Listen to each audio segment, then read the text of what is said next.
and police stop. Now, of course, they stood around. They had the behaviors of people who are bored already when they show up. Especially, I want to say Ibanez, but I know that's not his last name, and I'm mispronouncing it, and it's a Hispanic last name, so I feel like a racist asshole because I can't remember it. Anyway, let me show you the cards that I got, and we'll explain the situation that happened here. And of course, I got a lot of other stuff to post up, but we're still recording it, so I suppose I can turn this off now that I'm starting a video. I just got the cards from the Hood River Police Department, Officer Gabe Wilson. We also have Michael Smith. Apparently, the sheriff's name is Matthew T. English. And here's his card. And again, these are professional numbers, so it's not against the law or against the rules to post them up. These are all public and government numbers. We're allowed to know them. And then we have Isaac Brown, another deputy sheriff. This time, 3 of the 4 had cards. The 2 police officers went down that little walkway. One of them, the one who I want to say Ibanez, which makes me feel like an asshole, he kind of stood right there. Kind of like he was peeing on the wall down there, but he was standing there for a few minutes, looking up and smiling real big. They all smiled real big when they walked away after, well, not actually doing anything. But, you know, well, I guess they did something. They told me I got to get a hold of El Paso, Texas. And I got to find a way to send it there. I don't have anybody with any email experience in person to sit down and help me with that. I mean, I know plenty of people I can ask that might, so I'm going to possibly do that. I don't want to ask those people at Starbucks to do all this stuff. I mean, it does make me feel like an asshole to do that. I ask for too much already.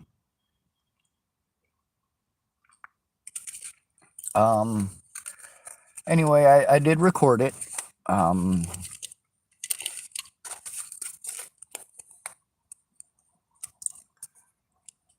You know, I try to explain to them that, you know, some of the things that they're saying I've got recorded, people saying different.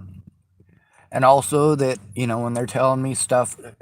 All right, for example, when I was telling them, all right, well, they were asking me where this guy's from and where the crimes were committed. I said I wasn't exactly sure where he was from. I know that these crimes were committed across state lines, according to this guy. And of course, I had him take a look at it. I literally handed him my phone and had him scroll through and read it himself.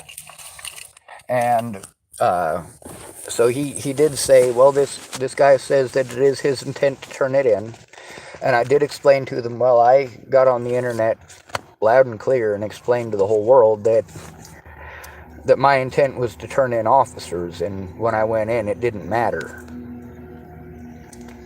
Those officers were still allowed to threaten, harass, and intimidate me and prevent me from turning them in, despite the fact that I spoke my full intent. That's the thing about Megan Messigatis not speaking up. You can't help someone like me unless you are willing to actually speak up and fight for our rights. To actually advocate. That means to speak for us. That means to be the voice for the voiceless. It's not that I'm not speaking, it's that I'm not heard. And people, anytime that folks want to be angry at me, they're allowed. If I'm angry, I'm not allowed. I'm acting irrational. They're perfectly justified, but I'm irrational. They're perfectly justified in hating me because I might, possibly could do something wrong. But it's fine for people to actually do those things to me. When I threatened to defend myself, see, when I threatened to kill all those people, it's not like I was saying I'm going to go do that. It's not like I said I'm literally going to go kill these people. No, yes, I absolutely did. I absolutely did. I had to make sure 100% when I did that. I had to make sure that 100% yes, it was a threat against people's lives, because police had repeatedly told me that's not against the law. I already knew that at least one of the charges is making terroristic threats, which is what Robert Warnick should have been charged with, which is what Dalton Crawford should have been charged with. Alicia Bollinger can still be charged with conspiracy. They can be charged with a lot of crimes because I am disabled. I got the paperwork that shows that, yes, I am autistic. I've got the paperwork that says autism is a developmental disability. I'm told that these people can't do anything until I have the developmental disability paperwork turned in. It doesn't matter that autism is a developmental disability. What matters is that I didn't get the paperwork turned in and don't have help with that. And these officers tonight, of course, are telling me that I have to do this myself. No, I can't. It's against the law for them to force me to do it myself. It's against the law. It is a safety risk, a safety issue, and a safety hazard, because I am an at-risk adult. You can see in the last 6 years how easy I am to take advantage of, because I have to trust someone. I'm not allowed to do this myself, so I've had to trust some pretty shady characters. Oh, sorry ladies. I guess there was people still working at the city office. Anyway, I guess those officers might have driven off. I don't know. And they had some big old grins on their face when they were walking off, like they were happy to be leaving. You know, when I see officers doing that, there's only one time I ever see officers doing that. It's after somebody who is considered mentally ill has been blown off by the police when he's trying to turn something in. These officers tell me that, well, this guy's got to turn it into San Antonio. They also told me that, well, we're in Oregon, so they wanted to tell me the Oregon laws, except this guy's in San Antonio. When, of course, we didn't know that at the time. We looked it up, and that's recorded as well. But they said the opposite of what Dual County Sheriff's Department had told me. Most of these places told me I got to turn this stuff in to the jurisdictions where the crimes happened. I have to go to where the predators live in order to turn it in. Well, I'm afraid of the predators coming up and harming my loved ones. And you want me to go closer to those predators, to places where I've already been victimized by police for trying to turn in those predators. So here they were saying, no, that's incorrect. That's incorrect. You can make the report wherever you are. Holy shit! There's a shit ton of crimes that have been committed across the internet towards me since I've been here. I can turn that shit in. They'll probably tell me that it's not their job, but I have the recording saying very well it is. And these other places, they told me that I had to go to these other places. Here they say it's not like that, it's the opposite. He has to turn in the crimes where he lives. If people are harassing you over the internet, instead of me having to go all the way to Boulder, Colorado to show that people involved in Natalie's case are harassing me over the internet. Natalie's family and friends are harassing me over the internet. It's not just internet stalking from complete and total strangers. It's also head games and gaslighting from the Bollinger family. And the Kelly family. Goddamn, I could use a lighter. I do apologize that I cannot download the recordings and actually post it up for you. Hopefully we'll be able to do that in the morning. It'll take a few hours, but, well, we can download that while I'm trying to find other stuff. Most of the stuff that was labeled, see, there's 2 sets of everything. I kind of have to do that. See, there's the stuff that was labeled with names, and that's the stuff that the Dual County Sheriff's Department was able to find on my computer real quick, fast, and in a hurry, easily. I mean, it's got their names right the fuck on it, you know? But that's not the original file. That's a copy of the file. See, all my files, they say WIN and then the whole numbers and letters code. And I have to right-click it. And it gives you the options. And you go down to copy. And you click on that. And then I go over to my desktop and I right-click. And then it gives me options again. And I go down to the one that says paste. And I click paste. And then guess what? I got 2 copies. And one of those copies, well, you'll have to go through all of my conversations in order to find that.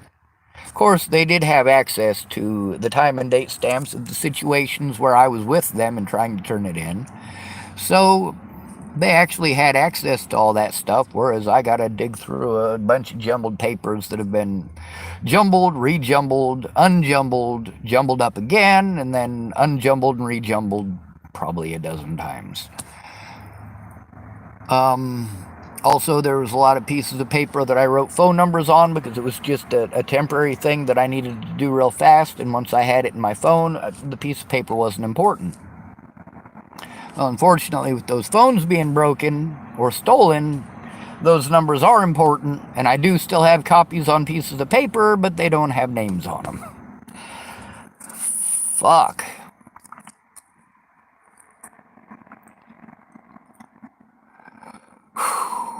I suppose I can try to send this stuff. There's a lot of stuff on the internet that I've been able to send, but it seems there's a lot of stuff that I try to send to officers and they tell me at the other end they can't see it. Almost every time that I send it. Well, until there was stuff that I sent that had Megan Misigatis also tagged in it and several others. Then the cops did acknowledge it. They had to. They couldn't pretend that it didn't exist because other people saw it. It wasn't sent just to them. It was sent to 5 people or more at once. So what did they do? They just didn't reply after that. We'll just not reply. When Sean types stuff, we'll just ignore it. And then we'll call him up in 3 months and we'll tell him, hey, man,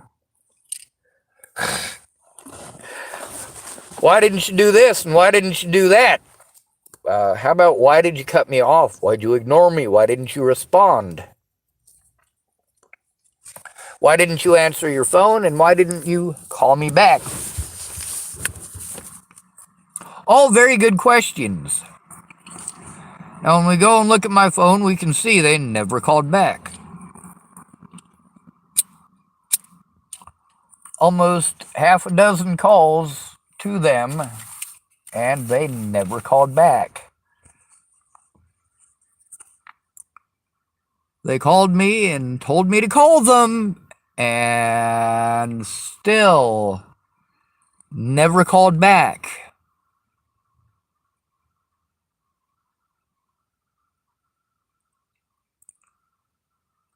Is it my fault they're lazy pieces of shit who are only pretending for the public? Like, you guys want to believe that because they said that they were gonna, that it means that they're gonna, but have they? Have they? No. Kind of like when those officers wanted to ask me what size shoe I wear. Now, obviously, they were insinuating that they would go get me shoes. They didn't. They just wanted, because they knew they were being recorded, they wanted to make themselves out to be nicer people than they are. Whereas me, I gotta make myself out to be, well, a complete and total fucking asshole. You ask Shannon Alvarado what I was like in real life. You ask any of these people what I was like before Natalie died. See, that's one of the things that's an indicator of abuse. When somebody changes completely, but people didn't want to recognize that sign of abuse. Meanwhile, they didn't need to recognize that sign of abuse because I was speaking loud and clear that I was being abused. I tried to keep people's names private, and then I was told that I was making it up. So then I made sure those names were there so people could get a hold of them and ask them. Some people got a hold of me and said, hey man, fucking people got a hold of me to harass me and threaten me and fucking threaten my kids. Well, that wasn't my intent. My intent was to try to be as honest as I could and still make sure that people were safe. That includes all of these people who wanted to pretend like I threatened their lives. That includes Polly Olson, who's going to prison. That includes Michelle Decini, who's in prison.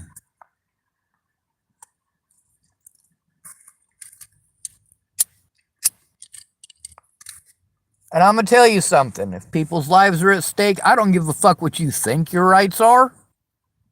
I'm going to tell.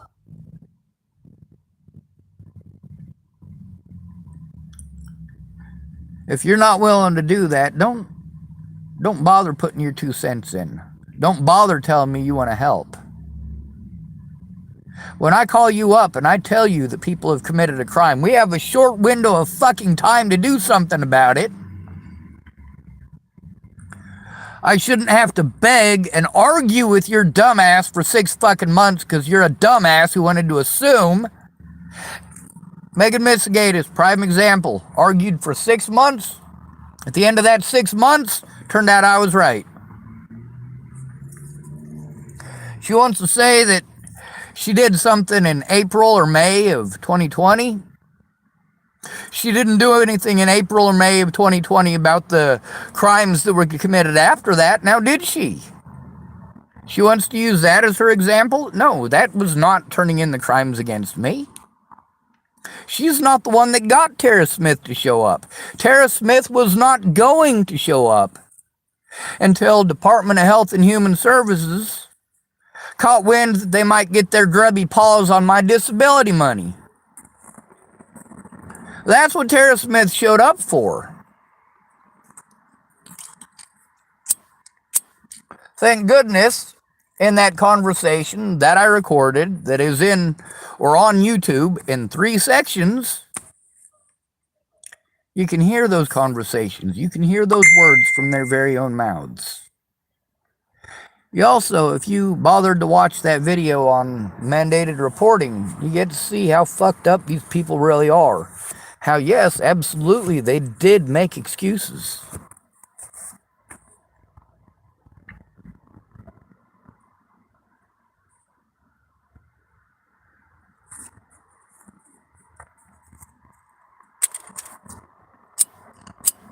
Fucking goddamn it. I keep looking for a lighter and picking up the same dead one. That makes me about as bright as a box of rocks in the shade with the lid closed, don't it? Now here's the thing. If I was to allow that situation last night to go on for 6 months, how do you think I would feel if that little girl was found dead because I didn't try?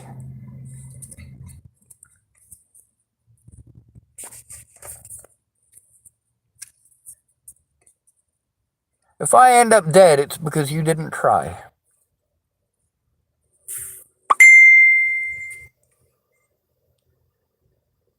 That's Casey who's messaging me. I'm not sure if you heard the ding. Casey is one of the missing people I helped to find. I've known her for, well, since before she was born, actually. I talked to her mom's belly. Casey needs surgery. She's got a stent in her brain, and it's got a drain tube that goes down through her body. And that drain tube, it was supposed to be replaced 8 years ago. She was supposed to have it done while she was, well, covered by Medicare and Medicaid and all that other shit that you're covered by when you're a kid. But they didn't do it.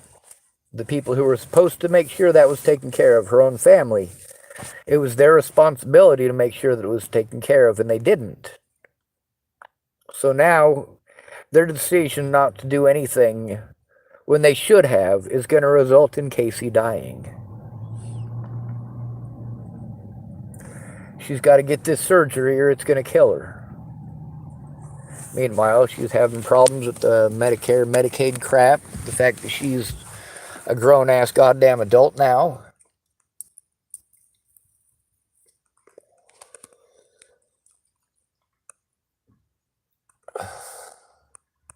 It became a safety risk for her 8 years ago. She was still a kid. I'm glad that she was found. I'm glad that she's reasonably safe, but without that surgery, she's not safe. She's got severe migraines, and she's had them her whole life. Her mother died just a couple days after she was born.